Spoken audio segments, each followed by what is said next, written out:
Hello, welcome to Mark Langley's Horsemanship Podcast, a podcast helping people to understand their horses better, to provide solutions in a calm, connected way. I'm Jenny Langley. And I'm Mark Langley. If you've got 3 or maybe 5 minutes, we've got a quick horse training tip for you. This week, Mark, can you give us some tips on helping a horse settle into a new barn? This is a question from Stacey. Her horse calls out to other horses and can be a little bit anxious when she takes her off property. She does know one of the horses at the barn, but maybe they're not quite friends yet. Have you got any tips of how she can help her horse to settle? First tip to everybody in anything when it comes to separation anxiety, settling into new barns, is what sort of relationship do you have with your horse, and what sort of a mindset can you put your horse in when you're around your horse? So one of the parts of the question was when off property, the horse gets anxious. Obviously, there's a glitch there, so there's a lack of connection and safety, or the feeling of safety when the horse is with the person. So that has to be addressed. Basically, education is so when we're out with our horses, no matter with the lead rope or whatever we're doing, we have to be able to get the horses to let go of a strong thought to take on a new thought. So basically, when they're anxious and they see something off in the distance, we can interrupt that, and because of that interruption, they let go of what they were concerned about and become more present and with us. Okay, so that has to be very effective no matter what we're doing with our horses, regardless. If that's working and your horse is very interruptible, then it can come into a soft mindset, spend more time in a soft mindset. So then when you're dealing in new environments, new barns, places like that, away from other horses, you can help your horse become more centered.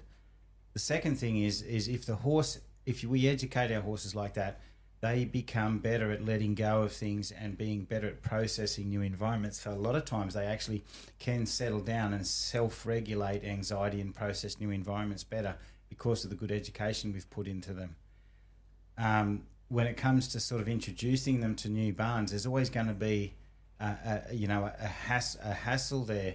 The biggest thing I can say to everybody is there has to be some form of company and space for a horse to be able to move away from danger, become friends with other horses, things like that, and settle in themselves. So it's like settling into a new herd.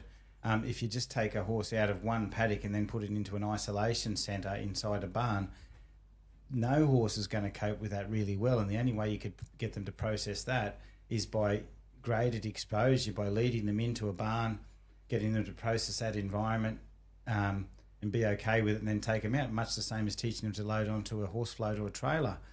You go through the whole process of, lead on, process, feel comfortable, come away from that, okay? So there's no real recipe for it, but the biggest thing is one, what sort of horse is it? What sort of mindset does it have? Can you adjust that mindset through good education and stuff? And then when you take them to new environments, especially a new barn, they have to be able to adjust to the new horses. And as I say, they need space, time to be able to be allowed into a new herd, stuff like that. Going to new barns, like getting a horse ready for a competition. Like, how many weeks or months does it take to get that horse out and about and be able to sort of cope in new environments well and adjust, as I say, self-regulate the anxiety and stuff like that? You've got to treat some of these things almost with that same, seriousness. But having friends would be key, wouldn't it? Oh yeah. Like, I'm not a big fan of isolation of horses. They're not meant to be isolated. So, some people find it very hard to have company for their horses. But if you can, I'd say definitely do it, because it's not good for them to be always isolated. So maybe meet up with the barn people, see if you can go on a ride together. Maybe that will help bonding. Yeah, all barns have different rules, and that's, I think, the hardest thing for any agisters is sometimes you need to do something with a horse, but you're not allowed to do that because of the rules, and that's the hardest thing that we have at different barns. Yep. Okay, hope that helps. Thanks, Jenny. Thanks, everybody. If you'd like to ask Mark your question and get his insights to help you and your horse, it's easy to join Mark Langley online. Head over to marklangley.com.au and hit join. It's less than a couple of coffees, and the Q&A is just a piece of a whole package designed to support you and your horse with great training.